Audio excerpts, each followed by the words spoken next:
The Keeleys. The gaming summer. The Keeleys, Key 3. I'm Lucy James, joined by Tamoor Hussain. What up? And Julian Gerighty, who's Creative Director on Star Wars Outlaws. Welcome in. Now, we chatted to you. It was San Diego Comic-Con last year. Oh, yeah. About Star Wars Outlaws. Yes. Yeah. I mean, that's obviously almost a year ago now. A lot has probably changed with the game. About 7 years have gone past. Yeah, exactly. I feel that. Yeah. I feel that. What's kind of changed? What's the biggest things that happened to the game and development since that time that you can talk about today? I think I mean, this is a little bit behind the scenes because my head's still in development mode and not necessarily in talking points about the game. But if you want a sneak peek, it's a huge amount of work to finalize things. So we came to the end of production. Now it's closing. And closing just means fixing bugs, like burning down the list of all of the bugs that exist, plus sneaking one or two new tasks in at the last minute, new things that can push the quality just a little bit more. And, you know, we've got 2 months, I think. August 30th is the launch, so it's really hardcore pushing for the best quality that we can now. So the team is delighted that I'm away from the floor. The producer was saying to me today, don't worry, stay in California a bit. Yes, just enjoy yourself. Go to Disney World. It was very clear that they don't want me back in the office. But if you went to Disney World, you might go to. I'm doing research. Oh, wait a minute. Doing research. Oh, wait a minute. Expense this. We need to change the graphics. Exactly. There it is. There it is. That's the risk. Better mic? Yeah, better mic. Better mic. So last time we saw you, it was like fairly fresh out there, which naturally means like, as a team, you're nervous because you're putting Star Wars out into a Star Wars thing out in the world, and if you're anyone involved in doing that, it's naturally nervous. In the time since, you know, the game's been around and people have seen a little more of it, how has things changed internally? Do you feel a little more settled and confident now that you've seen the response to it in various ways? It's going to sound strange, but even last year, around this time, I still call it E3, forgive me for that, but around this time, we knew we had something really special. We really worked very hard on the reveal, on everything that we were showing.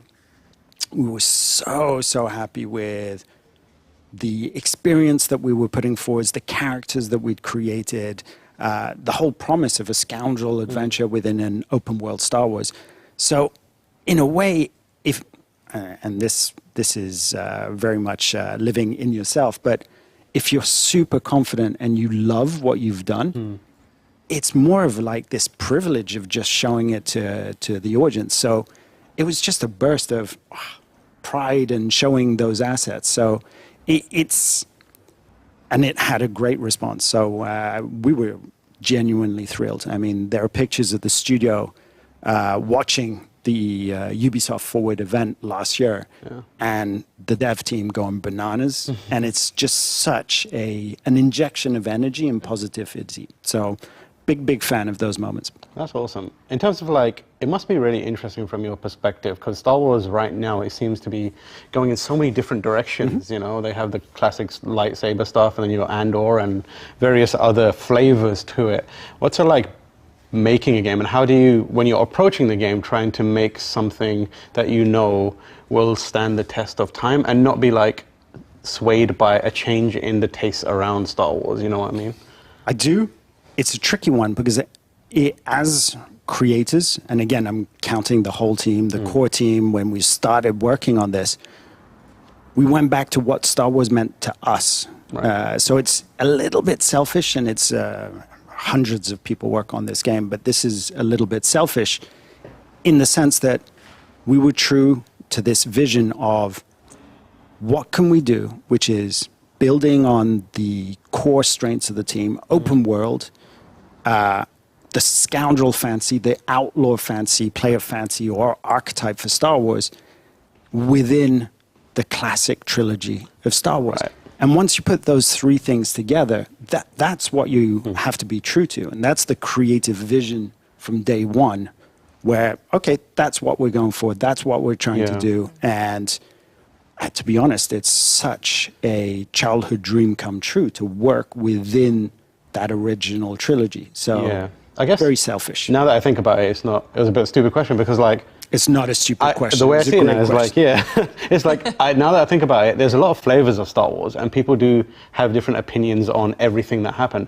But the original trilogy is kind of cemented. No one really is currently like, there's no one out there that's going to be like, no, I don't like the original trilogy. I like, you know, Andor only, which is weird. I think that's a certain generation as well. You reckon? Yeah. So you're saying I'm old? Okay, Yeah, I get it. we kind of share that same.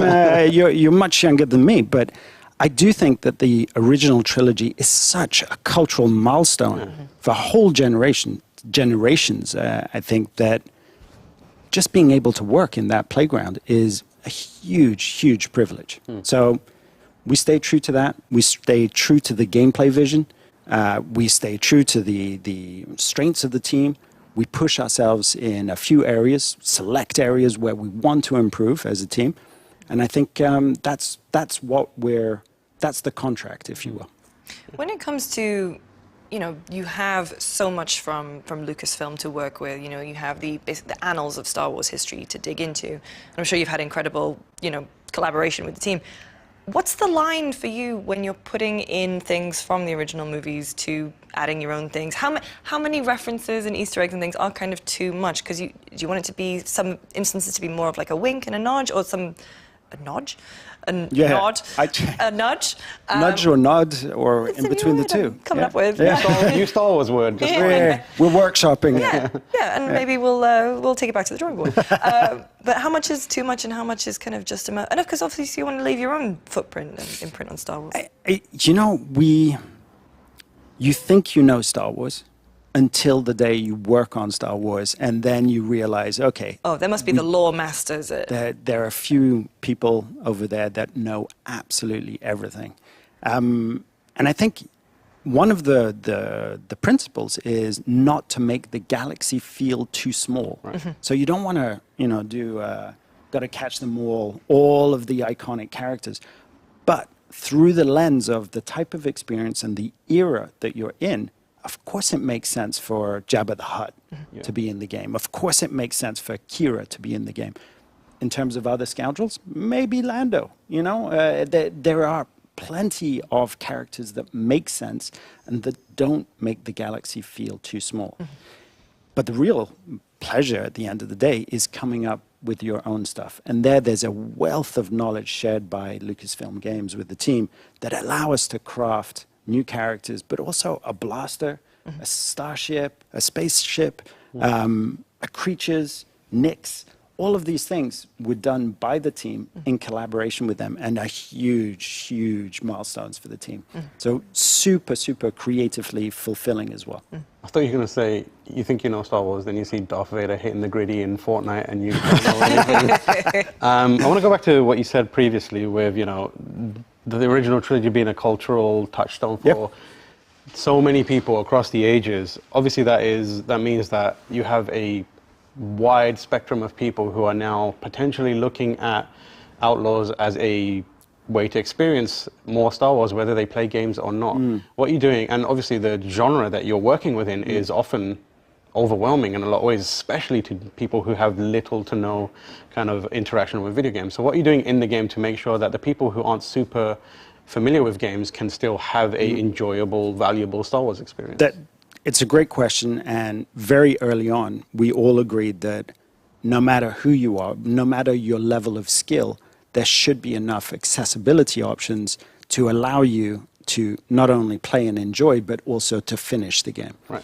So we had really good accessibility options on Division 2. Yes. And internally, I think the Watch Dogs Legion team did an amazing job at reducing the difficulty of puzzles, reducing the difficulty of combat encounters, and also taking inspiration from the Sony first-party games with high contrast mode and things that are very helpful for accessibility reasons.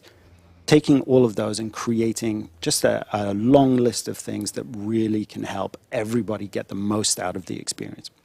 Okay, cool. I was going to say, in terms of, I guess, kind of the flip reverse of that question is, what about people who aren't as into Star Wars? You know, obviously this the title kind of hinges. It's a Star Wars adventure, and it's the scoundrel fantasy. It's on the box. It's right there. I think, in general, there has to be a certain affinity with science fiction, with the fancy of being a smuggler, having a spaceship, a speeder, being an outlaw. There has to be a little bit of an affinity for that. Even if you disassociate it with Star Wars, there's still a really good play of fancy there that you can get a lot out of. But if science fiction is not your thing, it may be a little tricky.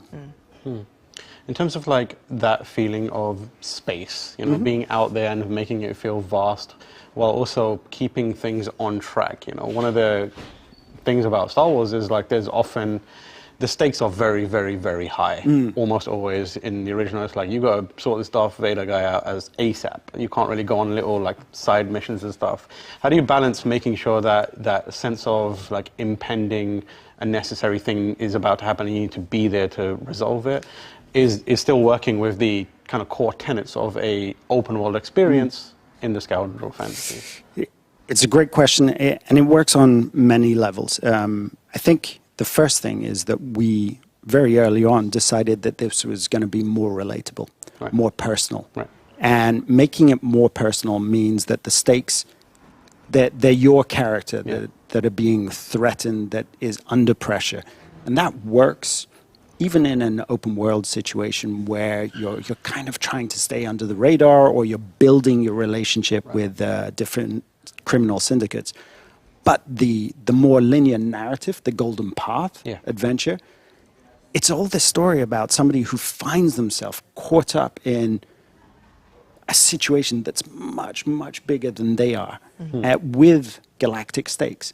So the open world, the systemic gameplay, the reputation system, the open world, living world events, that's the more personal thing. And then the linear narrative, or more linear narrative, those are the bigger stakes. So we tried to craft something that worked on both of those levels. And how much impact does some systems, like you mentioned reputation there, how much impact is that going to have on the overall gameplay in the world? So a huge amount, because your reputation with each one of the criminal syndicates allows you access into their strongholds, allows you access to their vendors, their equipment, allows you access to exclusive vanity and gear that has gameplay effects. So you're going to want to push your reputation to excellent with all of the factions at least once to unlock those things.